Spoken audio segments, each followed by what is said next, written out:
wafdi aad u ballaaran oo hogaaminaya garaad cabdirasaaq garaasoofe duraan ayaa saaka salaadii subax ka soo ambabaxay magaalada Buuhoodle ee xarunta gobolka Cayn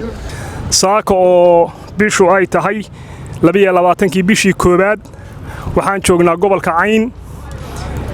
degmada Buuhoodle wafdi ballaaran oo hogaaminayo garaadka beesha Axmed garaad cabdirasaaq garaad soofe yaa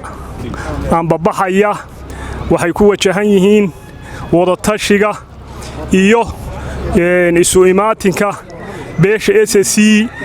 waxaanu ka ambabaxnay magaalada Buuhoodle waxaanu ku jeednaa magaalada Laascaanood ee xarunta gobolka Sool halkaas oo insha Allah taala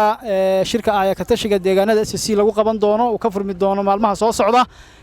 waxaanu nahay wafdi ballaaran oo hogaaminaya garaad cabdirasaaq garaad soofe waa wafdi reer Buuhoodle ah oo Buuhoodle ka ambabaxay ku sii jeeda magaalada Laascaanood insha Allah taala waxaan Ilaahay weydiisanaynaa in uu islaax iyo wanaag inagu mideeyo umuuraheenana uu ururiyo cid kasta waxaan ka codsanaynaa insha Allah taala inay miisaanka ay leedahay ay qaadato wabillahi tawfiiq الرحمن الرحيم السلام عليكم ورحمة الله تعالى وبركاته ساكا وحان كسو بحناي مغالada Buuhoodle hadii waxaan nago waftigii reer Buuhoodle guud ahaan gobolka Cayn oo hogaaminayo garaad cabdirasaaq garaad soofe hadda dhilaalaan taaganahay ceegaaga wafti waa nagu sugaysaa fartanana wafti waa nagu sugaysaa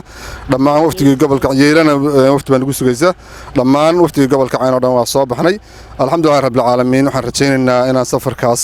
Ilaahay nagu nabadgeliyo ujeedkaan leenahay oo guul ah u tabliiqeynayno danta ummadda iyo dadka reer SSC-na aan guul ka soo hayn doono insha Allah taala Ibrahim Abdiqaadir Jabaan warbaahinta Kalshaale Buuhoodle